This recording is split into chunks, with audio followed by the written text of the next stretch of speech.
I made it. I beat Arttober. How'd you guys do? I announced at the beginning of the month I'd be doing my own take on an October-long art challenge. Though admittedly, I did mine on easy mode. Mine was only 10 parts long instead of 30. That doesn't mean I haven't been struggling, though. That's been 10 illustrations, and a short for each one, so 10. And this is the second full-length video about it. I'm tired, but I did it. And I got it all done on time. And even though it was shorter, I'm walking away feeling very grateful for having partaken in this challenge. If you forced me to pick a number, and then put a gun to my head and had a lot of blackmail on me, I'd say I had 3 main takeaways. Before we get into that though, let's briefly recap what I've been up to this month. If you are fully caught up, first of all, thank you. But also, I've provided timestamps in the description below so you can skip to the new information if you'd like. The purpose of this actually infected challenge was to take inspiration from a bunch of common artist mistakes rather than feel discouraged by them. And I did fall into that trap of immediately expecting too much and losing the plot on the very first prompt.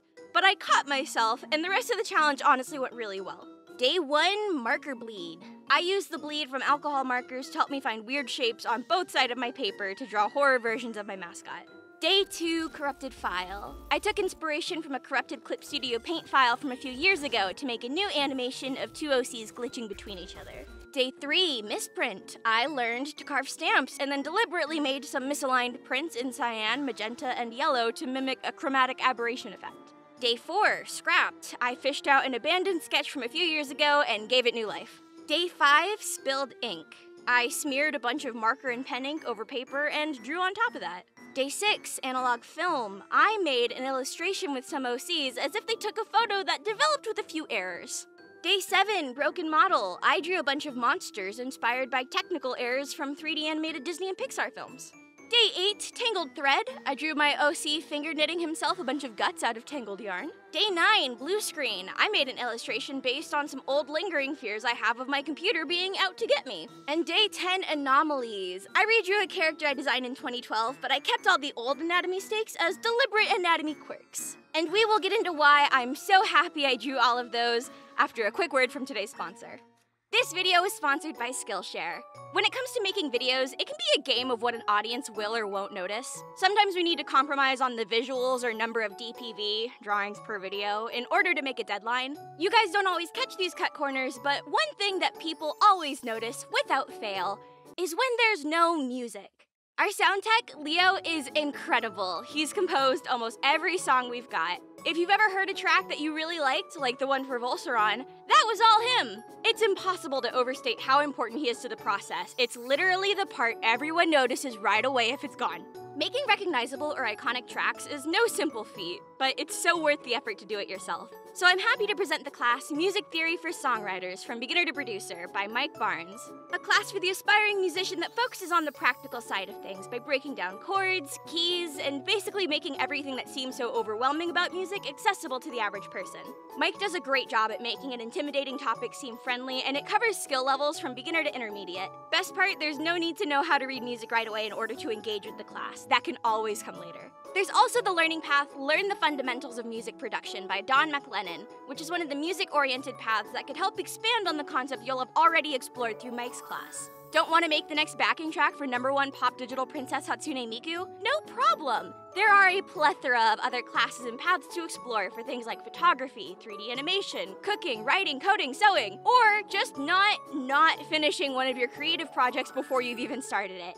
I see you. Get started today, and the first 500 people to use my link in the description will receive a 1-month free trial of Skillshare. Thank you so much to Skillshare for sponsoring, and now, back to tasting the markers.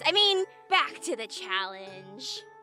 My first big takeaway was reassurance. See, I've taken a pretty firm stance on letting a piece be finished when I've reached that point that I'm no longer enjoying working on it. With pretty much every digital piece I did for this challenge, I intended to do a lot more shading, but they all hardly made it past flat coloring. And because I know that I don't have a lot of patience for rendering these days, I've put a lot of practice into my earlier stages of art. Stuff like developing my shorthand sketching style, so if I only have time for a sketch, then it's a sketch I can enjoy looking at. Or basic value spreads to make my compositions work with as few colors as possible. I think I had sort of forgotten that I didn't need to be making fully rendered pieces every single time I drew something if I wanted to improve, which is not true and mostly served to stress me out. Either way, even though they all came out much simpler than I planned, I really like how every single one of my digital prompts came out and my training is paying off. My second takeaway from this challenge actually came from the one prompt I did where I didn't like how it turned out, which was day 5. With the ink smearing, I wanted magical, I got muddy, and then I didn't like how either of the drawings I did on top of it were looking. I cut the whole spread short at that point because I knew I just wasn't gonna like it. And when I looked at my results, I just kinda shrugged. I guess that's what it's gonna look like. Well, that's new. Oh my god, it felt great to not give a shit! Because the point of the challenge was to embrace mistakes, it only made sense if I showed mine off too.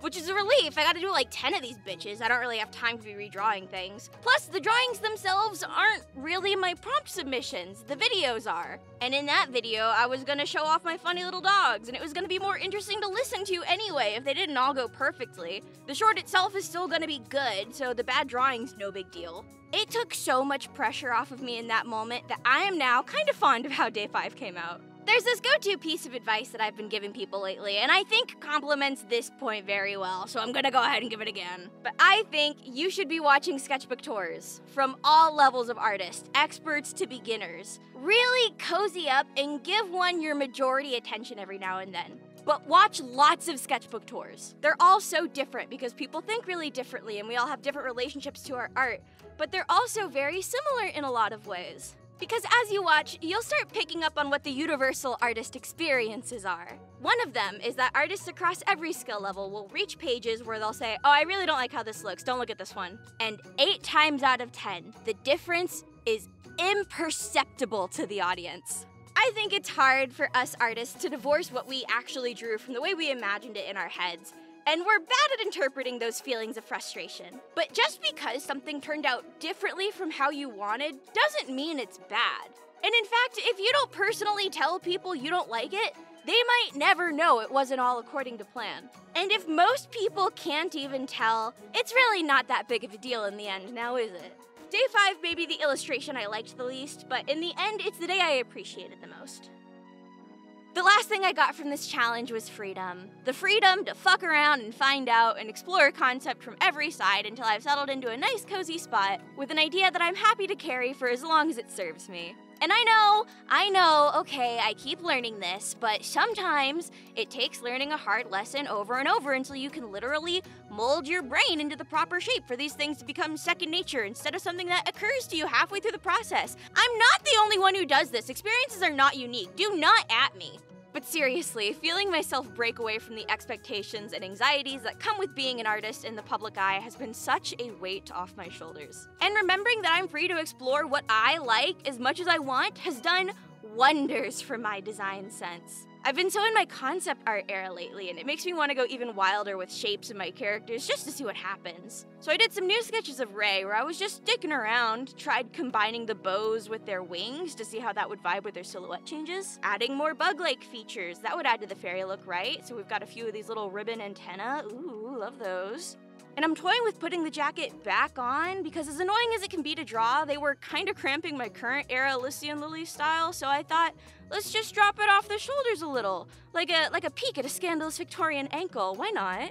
In general, when it comes to making these new design explorations, this is the main time where I won't use references, so I can just coast off my own ideas in previous sketches to see where the new ones will take me. Sometimes it's to a dead end, sometimes it's through the gas station wall, but being able to enjoy the process the whole time because I'm not forcing myself to commit to an idea right out the gate is exactly what I was hoping for by the end of this challenge, and I'm glad I got there. Also, I don't know if I'm keeping any of these design changes, I'm just fucking around.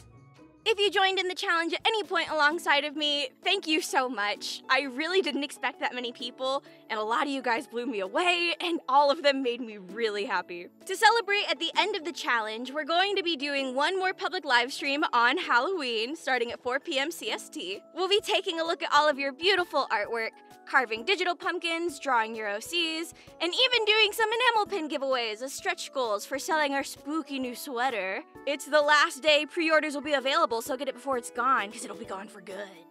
Don't forget to check out Skillshare, the link will be in the description. Thank you so much for watching, and so much to our patrons. As a reminder, $2 a month gets you access to everything I post. If you go and look right now, you'll find a bunch of previews of the upcoming Prism sketchbook, where I tear it down to its foundations and rewrote it all with Apollo in mind. And some Apollo rabbit hole previews, ooh. $5 a month gets you access to our twice-monthly Patreon exclusive live streams, and $10 a month gets your name at the end of my videos, just like this. Hope you guys are having a great day, and I'll see you later. Bye!